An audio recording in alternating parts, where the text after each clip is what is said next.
When you picture a gardener, what do you see? I mean, really take a second and, visualize it right now. Yeah, if you just hear the word gardener, odds are you're picturing someone incredibly peaceful. Right. You're probably seeing like a hobbyist in a wide-brimmed sun hat. Mm-hmm. Maybe kneeling in the dirt on a Sunday afternoon with a little watering can. Exactly. Just gently pottering around some petunias or something. Yeah. It's a very tranquil, almost entirely passive image. It really is the ultimate domestic retreat. I mean, if you tell someone you spent the weekend gardening, they just assume you were unwinding. Yeah, relaxing. Maybe fighting off a few stubborn dandelions at worst. But essentially, it's this activity we totally associate with relaxation and just, quiet tinkering. Oh, for sure. I know when I try to garden, my biggest battle is literally just trying to remember to water the basil before it, crisps up. Right? But today, we are going into our sources to completely shatter that peaceful Sunday afternoon image. We really are. We've got a stack of linguistic research and historical text analysis in front of us. And our mission in this deep dive is to peel back the historical layers of this single word. It's going to be wild. We are going to track the surprising, frankly militant etymology of the word garden. And we're looking across English, German, Hebrew, and Greek. Yeah, 4 major languages. And then we're going to see how that foundation radically changes the way we're actually supposed to read 2 pivotal ancient texts, Leviticus 16 and John 20. The contrast is honestly going to be jarring for you because what becomes immediately apparent when you look at the linguistics is just how far the modern concept of a gardener has drifted from its original ancient reality. Oh, completely. We've just totally lost the plot on what the word was actually invented to describe in the first place. It's night and day. Historically and linguistically, according to our sources, a garden is not defined by its soil. Nope. It's not defined by its plants, its flowers, or, what grows there. A garden is defined entirely by its boundary wall. Exactly. The wall is the whole point. And that means, O gardener, in the truest, oldest sense of the word, is actually a warrior sentinel. Someone tasked with guarding a sacred walled enclosure from the absolute chaos of the wilderness outside. Right. You really have to strip away the modern luxury of, a manicured backyard. Yeah. We are going from a hobbyist with a trowel to a heavily armed guard standing at the gates. Okay, let's unpack this.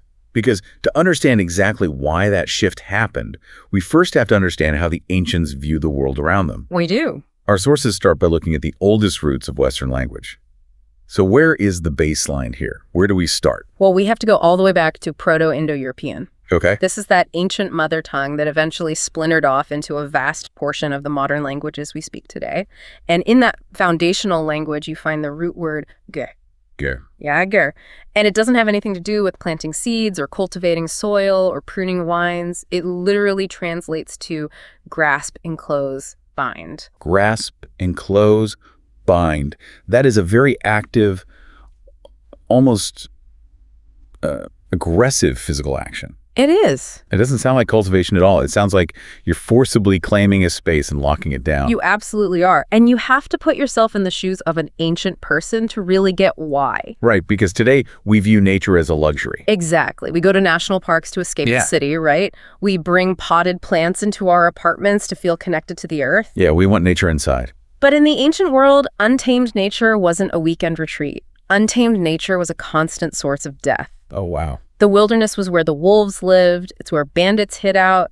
It represented starvation, unpredictability, and just raw chaos. So the wilderness is literally the enemy. It's the encroaching dark. Precisely. So when you carved out a piece of land to sustain your family, you weren't, getting back to nature. You were fighting it off. You were at war with it. Yeah.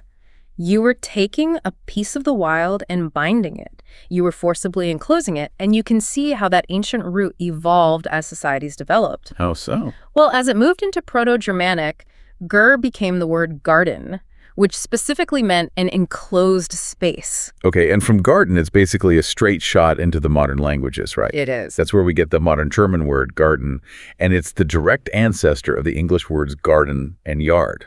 Exactly. So baked into the very DNA of the English word you use every day, the defining characteristic isn't the flower bed. Right. It's the fence around it. The boundary literally is the garden. I want to make sure I'm synthesizing this correctly for you guys listening. Linguistically speaking, a garden is less like a floral exhibit and more like a forward operating base. That's a great way to put it. It's this physical fortress of life, actively carved out of a chaotic, dangerous wilderness. Outside the wall is death and wild beasts. Inside the wall is order, safety, and life. Exactly. But to maintain that inside space, you fundamentally require the wall. The wall is what makes the garden possible. Without that boundary, the wilderness just reclaims it. It overgrows the crops, the predators get in, and all that order just dissolves back into chaos. Okay, so that covers the West. We've established that the garden is a physical fortress. But a fortress doesn't defend itself. Walls are completely useless if the gates are left open. Right. They need guards. Exactly. So the sources then move to the east to see who exactly is manning those walls. And what's fascinating here is how the East takes this defensive concept and just pushes it even further. Really? Yeah. If we look at ancient Hebrew, the picture becomes incredibly vivid. The Hebrew root word is ganon, and ganon translates to shield, defend, cover over. To shield and defend. Again, these are strictly military terms. Entirely military. And from that root ganon, we get the word gan, which is the word for the enclosed garden oasis. Okay, like the Garden of Eden, the Gan Eden. Exactly. But from that exact same root, we also get the Hebrew word magen. And magen literally means a warrior's shield. Wait, that specific connection is wild to me. The Hebrew word for the garden oasis Gan, and the Hebrew word for a literal weapon of defense. Magen, a shield. They are grown from the exact same linguistic soil. They are. The garden literally is the shield. It is the shield against the wilderness. The walled oasis is completely synonymous with protection. Wow. But like you said, a shield doesn't do much good if nobody is holding it. Which brings us to the original mandate given to humanity. In Genesis. Right. In the book of Genesis, humans are placed in the garden and told to keep it. Okay, I have a major question about that, actually. Because if I read a modern translation of Genesis, it usually says humanity was put there to tend and keep the garden. And tend and keep sounds like, raking leaves and pulling weeds. If the root language is so militant, did the modern translators just get it wrong? Like, why soften it? It's a great question, and it really comes down to cultural drift. Think about when the most influential English translations, like the King James Version, were being written. Right, that was the 1600s in England. Exactly. And for the scholars translating the text back then, a garden was like a manicured estate of a wealthy lord. Oh, like ornamental hedges and fountains. Yeah. It was highly ornamental. So they mapped their 17th century English understanding of a garden onto this ancient text. That makes so much sense. But the actual Hebrew word used in Genesis for keep is shamar. And what does shamar actually mean in its original context? It definitely does not mean to do yard work. It literally means to garrison, watch over, stand sentinel. Sentinel. Yes. It's the exact same word used later in the text to describe armed guards watching a city wall at night. The mandate in Genesis wasn't agriculture. It was to stand guard over the sanctuary. So the very first job description in history wasn't botanist. It was security detail. Pretty much. You are garrisoning the fortress. If the chaos outside tries to get in, your job is to repel it. Do we see the same military understanding in Greek? We absolutely do. If we move over to ancient Greek, the root word is kupos, which comes from an even older root meaning to hold, possess, keep. And the Greek word for the gardener who works that kapos is koperos. Can you break down koperos for us? Sure. It's a compound word. It combines kapos the kept, walled place, with oros, which means watcher or guardian. So a koperos is literally the watcher of the keep. The watcher of the keep. I mean, that sounds like a title from a high fantasy epic, not someone planting tomatoes in their backyard. Right. It's a purely martial title. And just to add one more layer to this Eastern concept, the sources point to the word paradise. Oh, interesting. Today, we use paradise to mean like a beautiful beach resort or a perfect lush garden. It comes from the Greek word paradisos. Right. But the Greeks actually borrowed that from the old Persian word paradis. And paradis literally translates to walled around on all sides. Walled around on all sides. So across all four of these major languages, English, German, Hebrew, and Greek, plus throwing in Old Persian for good measure, there's not a single foundational mention of seeds, soil, or flowers. All one. The entire concept of a gardener across multiple ancient empires is just a heavily armed security guard standing sentinel over a walled oasis. That is exactly what the linguistic trail proves. To be a gardener is to be the defender of a sanctuary. Okay, so what does this all mean? This gives us an incredible foundation. A garden is a walled fortress, and a gardener is the sentinel holding the line against chaos. Mm-hmm. But our sources don't just stop at dictionaries, right? They take this concept and apply it to two major ancient texts. They do. The first one is Leviticus 16, but before we dive into the specific ritual there, we really need to bridge the gap. Why are we jumping from a linguistic study of gardens into the architecture of the ancient tabernacle? We have to make that jump because in the ancient worldview, the original Garden of Eden wasn't just a park. It was actually the original temple. Wow. Okay. It was the sacred walled space where the divine intersected with humanity. And when humanity failed to garrison that original garden, they were exiled into the wilderness. Right. They failed the Shamar mandate. They literally let the chaos in. Exactly. So centuries later, when the ancient Israelites built the tabernacle and later the temple, they were essentially building a portable architectural replica of the Garden of Eden. That is fascinating. The inner sanctuary was heavily guarded, completely walled off from the chaos of the outside world. Yep. The tapestries were embroidered with cherubim, just like the guards at Eden.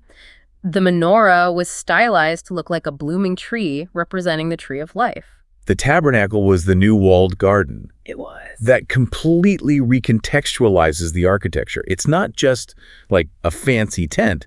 It's an attempt to recreate that lost fortress of life. Exactly. Which brings us to the Holy of Holies, the innermost room of that fortress.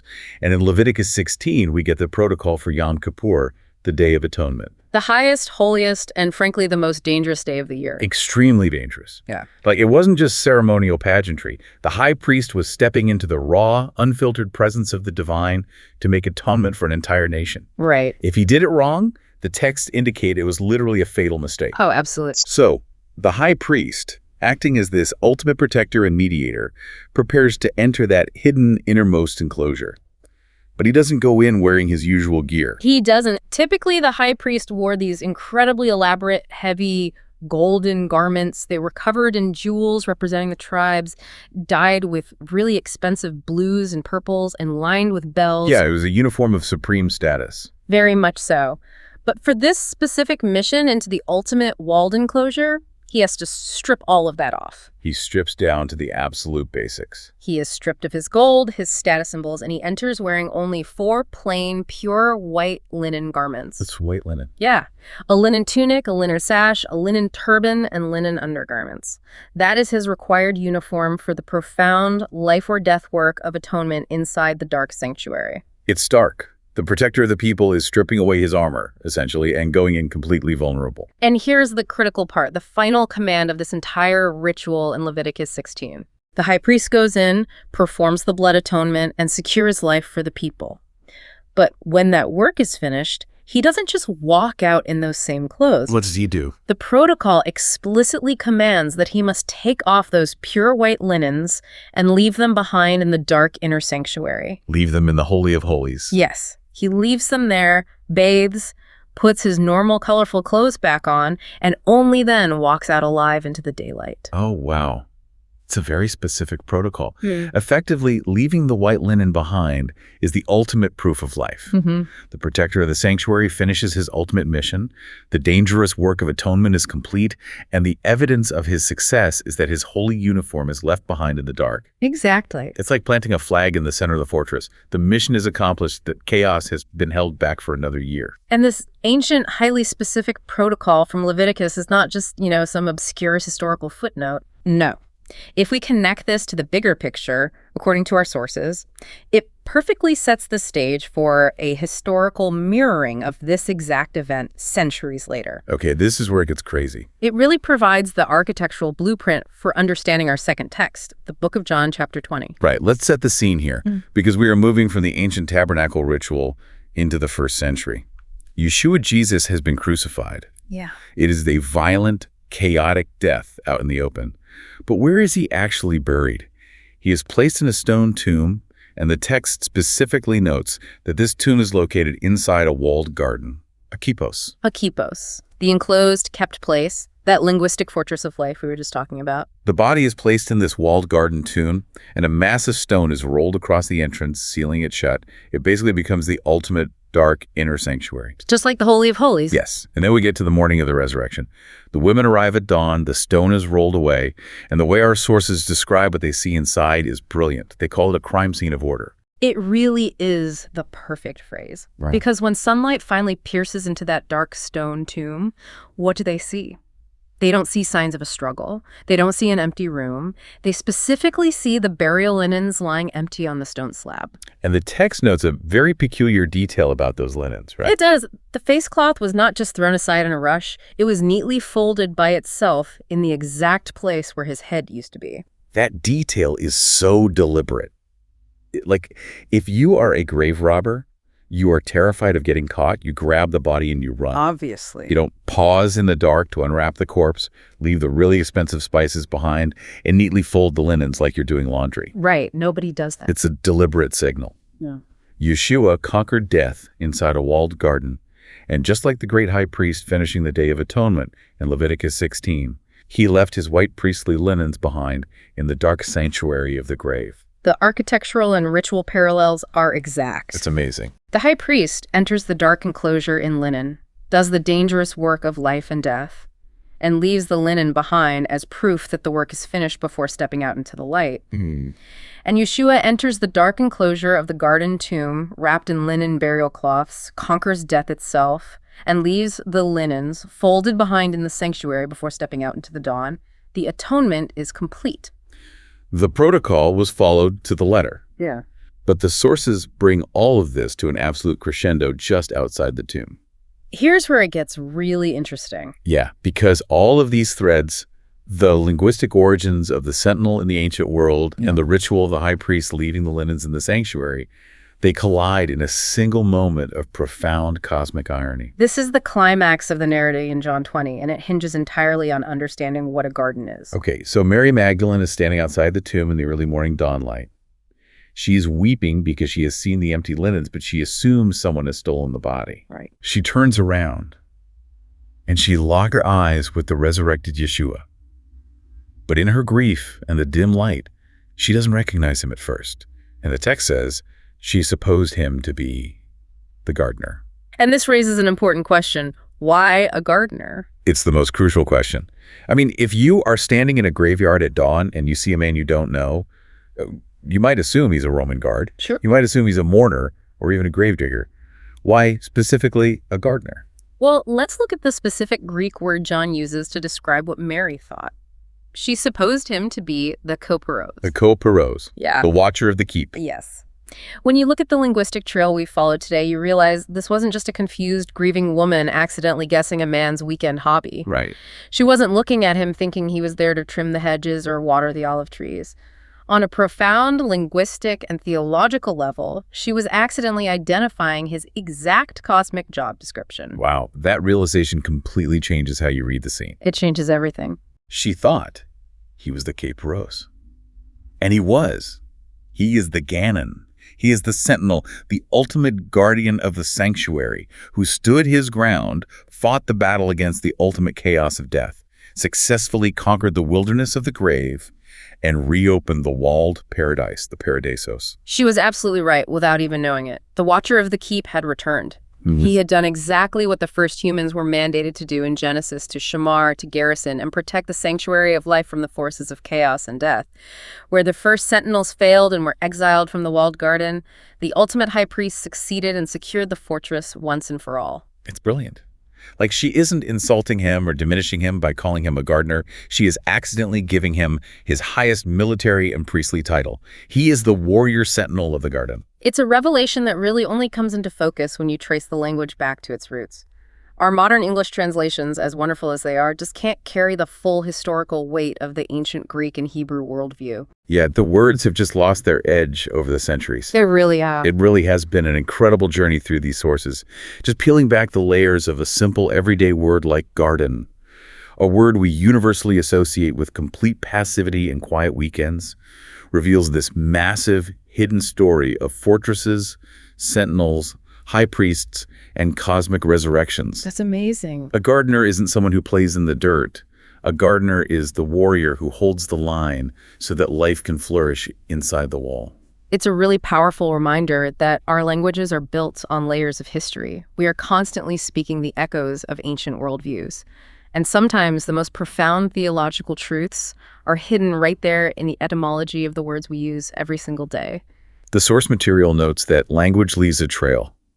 And that trail today led us from ancient Proto-Indo-European fortresses through the terrifying rituals of the tabernacle straight to an empty tomb in Jerusalem. What a trail. So I want to leave you, the listener, with the final thought to mull over today as you go about your week. We just saw how words like garden and paradise, which we universally associate with ultimate peace and relaxation, are actually rooted in defensive boundary walls, shields, and military garrisoning. Yeah. It makes you wonder about the rest of the language we take for granted. Think about words like haven or harbor or sanctuary. What other completely mundane, peaceful words in your daily vocabulary are secretly hiding ancient warrior origins just waiting to be dug up? Thank you so much for joining us on this deep dive into the language of the garden. We'll catch you on the next one.